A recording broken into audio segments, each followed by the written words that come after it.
Looks like the Louisville area is going to need a new area code because the state says it is running out of number combinations for 502. WDRB's Dalton Godbey is here to tell us what exactly this means. This is crazy. Right? 502, we're losing it? I guess we're not losing. We're gaining. We're gaining. We are gaining, Dalton. We are gaining. That's important. The people need to know. You're not going to lose your 502 number if you already have it.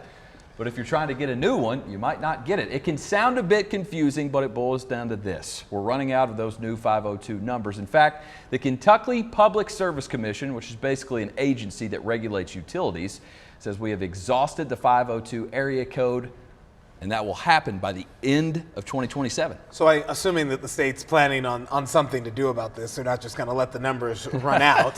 You would be correct. What is the solution? Yeah. 603, 518, 213? That's the big question. I'm making up numbers here, folks. What, you have any suggestions? Listen, I'll go with whatever they come up with. It's fine. It's fine. I don't remember any numbers to begin with, so it'll just go into my phone. Yeah, I barely that's true. remember. I don't even remember my parents' phone number. Well, the state says something, of course, does need to be done soon. They're talking about an overlay. Right now, everything's on the board, but they are suggesting that overlay, which would introduce a new area code here in Louisville. That means everyone with a new phone number in the 502 region would get a new area code, and all local calls would require 10-digit dialing. This actually happened, guys, in Indianapolis a few years ago when the 317 area code was running out. 463 was added as an overlay. I went to talk to some people in Louisville today to get their reactions, and you can imagine what those might be. Let's take a listen.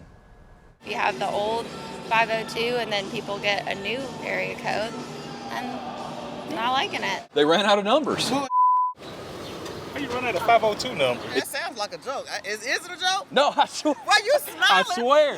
That's going to be kind of confusing, isn't it? I feel like people are going to want that OG 502 number. So when is this all happening, Dalton? Well, there are going to be 5 public meetings over the course of the next couple of weeks. We've got all that information on our website, where those meetings will take place, where you can go, what you need to say, what you need to know before you go, because they want to hear from you. But it sounds like the overlay is something that may be happening. You said you've lived through it. Yeah, this happened in the Seattle area. That's where I am from, and everything used to be 206, and then they added a 425 area code and a Same in 253 Chicago. area code. And it does take a while. You get the wrong number until you adjust, but then you just learn to dial 10 digits Just for use the everything. 10 digits I for use 10 digits to this day for everything. I kind of just the way I dial now. Yeah, I know. I feel like most people do that right now, Yeah, right? we'll get used to it. Yeah. It'll be all right. We'll be good. 50 Tuesday, that's today. Well, It sure is. in theory today, who knows what we're going to come up for with when we get a new I know, right? area code.